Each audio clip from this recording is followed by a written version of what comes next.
Monsoon के नए spell की एंट्री। लाहौर और रावलपिंडी समेत वस्ती और शिमाली पंजाब में मूसलाधार बारिश। इस्लामाबाद में भी बादल बरस पड़े। मुख्तलिफ इलाकों में बारिश से नशेबी इलाके ज़ेरे आब आ गए। सड़कें तालाब का मंजर पेश करने लगी। मुतादिद फीडर स्ट्रिप करने से कई इलाकों में बिजली की फराहमी मअतल। खैबर पख्तूनख्वा के बेशतर अजला में भी तेज हवाओं के साथ बारिश। गर्मी की छुट्टी। मानसून के नए स्पेल से सिंध और बलूचिस्तान में तूफानी बारिशों का इम्कान। नदी नालों में तग़ियानी का खदशा। PDMA ने मुतालिका हुकाम को अलर्ट जारी कर दिया। पंजाब में 25 और मुल्क के दीगर सूबों में 27 जुलाई तक बारिशें जारी रहेंगी।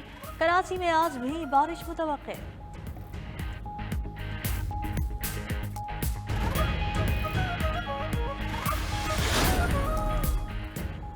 वज़ीर-ए-आज़म की ज़ेर सदारत कौमी तरक्की बरामदात बोर्ड का इजलास। शहबाज शरीफ ने मुल्क की बरामदात को $60 अरब सालाना पर पहुँचाने का हदफ दे दिया।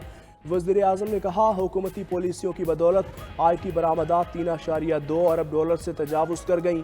पाकिस्तान की तरक्की के लिए सबको मेहनत करना है। ज़रई बरामदात में मज़ीद इजाफे के लिए वज़ारत कौमी ग़िज़ाई तहफ़्फ़ुज़ बेहतरी के लिए काम करे। ज़रई अजनास की ज़्यादा पैदावार वाले इक़साम को मुतारिफ़ करवाने के लिए इक़दामात को तेज़ किया जाए। वज़ीर-ए-आज़म की हिदायत।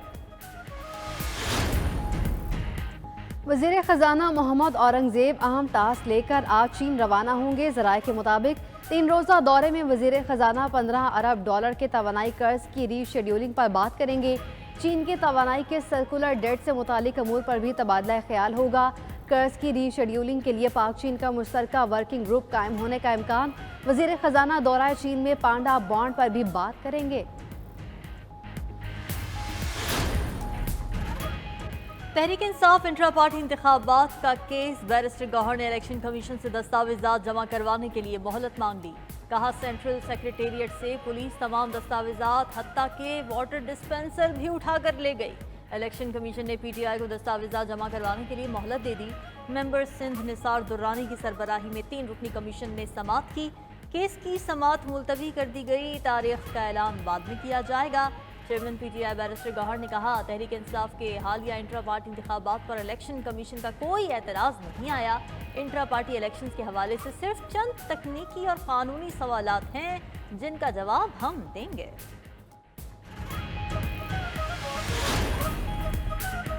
मखसूस नशिस्तें तहरीक इंसाफ को देने का फैसला। मुस्लिम लीग नून के बाद पीपल्स पार्टी ने भी फैसला चैलेंज कर दिया। पीपल्स पार्टी ने 12 जुलाई के फैसले के खिलाफ नजरसानी दायर कर दी।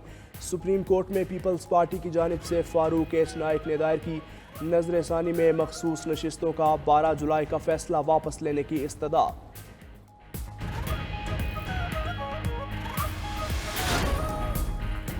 9 मई वालों को ढील देने से बनू वाक़या हुआ। 9 मई के मनसूबा साजों और सहूलतकारों को कैफरे किरदार तक पहुँचाया तो मजीद इंतशार फैलेगा। DG ISPR lieutenant general Ahmed Sharif की न्यूज़ कॉन्फ्रेंस। कहा, बनू कैंट पर हमले में हमारे 8 जवान शहीद हुए। जवाब में तमाम दहशत गर्दों को हलाक कर दिया गया। अगले दिन बनू के लोगों ने कहा, हम अमन मार्च करेंगे। हजूम में कुछ मुसल्ह लोग शामिल थे जिन्होंने फायरिंग की। बनू अमन मार्च में रियासत और फौज के खिलाफ नारेबाजी की, पथराव किया, दीवार को गिराया और वहां राशन के डिपो को लूटा गया। वाक़े से 1 किलोमीटर दूर भी कुछ लोगों ने फायरिंग की। बनू वाक़े पर फौज का रिस्पॉन्स SOP और ऑर्डर के मुताबिक था। अमन अमान का क़याम सूबाई हुकूमत की जिम्मेदारी है, फौज की नहीं। समझ नहीं आता एक सियासी जमात अपनी सूबाई हुकूमत के खिलाफ किस बात का एहतजाज कर रही है। फौजी तनसीबात पर कोई बलवाई आता है तो पहले बन्नू वाक़े के बाद पुरानी तस्वीर निकाल कर प्रोपेगेंडा किया गया। हकीकी दहशतगर्दों के साथ डिजिटल दहशतगर्द भी मौजूद थे। डिजिटल दहशतगर्द हो या आम दहशतगर्द, दोनों का निशाना फौज है। DG ISPR lieutenant general Ahmed Sharif का कहना है कि हालिया कुछ अरसे में मुसल्लह अफवाज के खिलाफ मुनज़्ज़म प्रोपेगेंडा और झूठी खबरों में इजाफा हुआ। बताया जाए, फेक न्यूज़ और प्रोपेगेंडा करने वालों को जेल हुई। कितनी अफराद की जायदादें जब्त हुई, जिसका जो दिल चाहे कह देता है।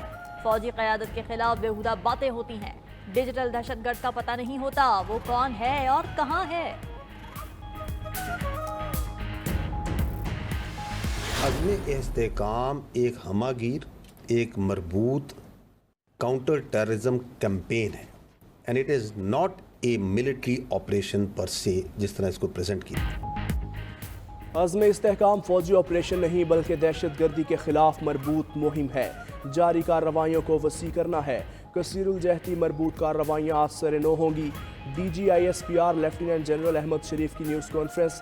कहा पहले नो गो एरियाज की वजह से लोग बेघर हुए, इस बार मुल्क में कोई नो गो एरिया नहीं, इसलिए किसी की नकल मकानी नहीं होगी। इसे कानून साजी से मुस्तहकम करेंगे।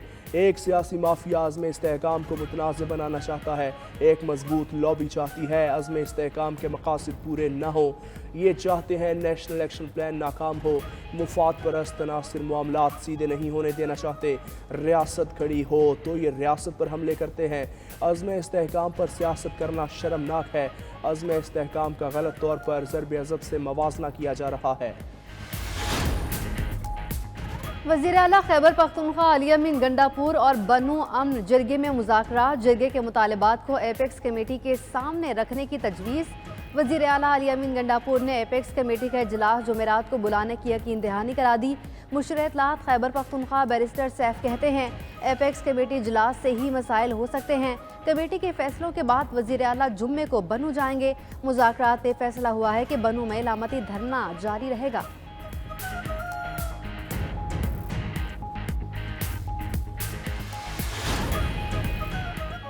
मैंने कोई गलती नहीं की, किसी से माफ़ी नहीं मांगूंगा। 9 मई के मुकदमात में मेरे खिलाफ वादा मुआफ गवाह तैयार किए जा रहे हैं। बानी PTI कहते हैं विफाक पंजाब और खैबर पख्तूनख्वा में अपने अरकान पार्लियामेंट को भूख हड़ताल का कहूँगा।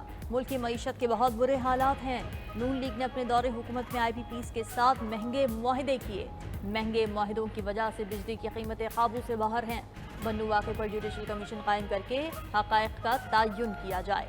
असद कैसर कहते हैं बानी PTI ने GSU से मुताल्लिक़ कोई जुमला नहीं कहा।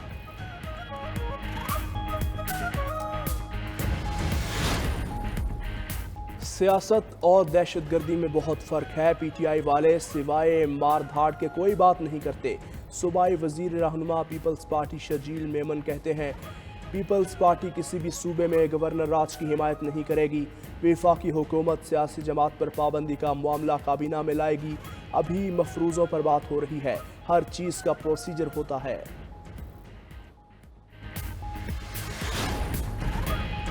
कैपेसिटी पेमेंट को पाकिस्तान के बका के लिए ख़त्म करना होगा। क्या हम कैपेसिटी चार्जेस के मद में ऐसे ही अदायगियाँ करते रहेंगे?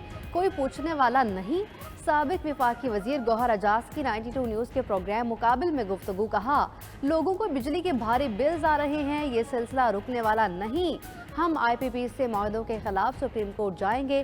कोयले के एक पावर प्लांट को हमने 17,000 करोड़ रुपए दे दिए। इस प्लांट से बिजली का रेट 300 रुपए पर यूनिट बनता है। इन पावर प्लांट्स की फोरेंसिक ऑडिट रिपोर्ट तैयार करानी जानी चाहिए।